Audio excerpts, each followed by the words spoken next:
जाओ। अस्सलाम वालेकुम जी, क्या हाल है जी? ग्रुप के सारे मेंबरान ठीक हो? खैर खैरियत है?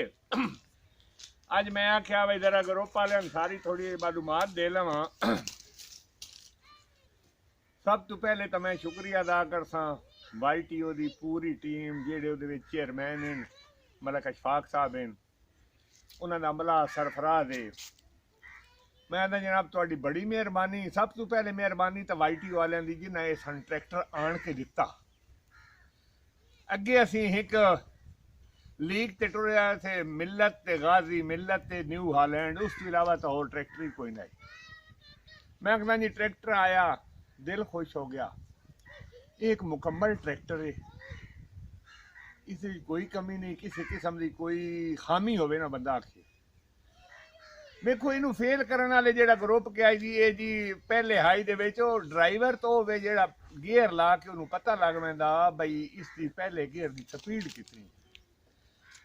मोहतरम ग्रुप वाले मैं तुहानू ये दसदा कि इस दे विच पहला हाई मैसी 385 दे दूसरे हाई दे बराबर ही स्पीड है।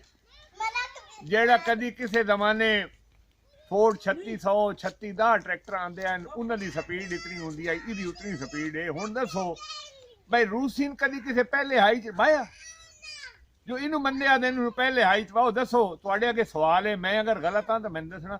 पर रूसीन भी कदी किसी पहले हाई च बाया जिहड़ी स्पीड के मुताबिक हुंदा गियर, उस गियर नू तुसीं लाओ तां उहदी स्पीड के मुताबिक उसनू गियर लाना तो काम करना ना। जरई हालात चलाने होंगे मुख्तलिफ हालात हैं। हूँ सारे ही आखिर पहले गेयर जेडे आते हैं बेवकूफ हैं। मैं उन्होंने पता ही कोई नहीं इस गल का, जमीनदारे का या ट्रैक्टर चलाने का। तो बाकी जनाब बहुत शुक्रगुजार हाँ चौधरी इरफान साहब का, जिन्हें जनाब ये ट्रैक्टर लैके तो सामने ट्रैक्टर दिता।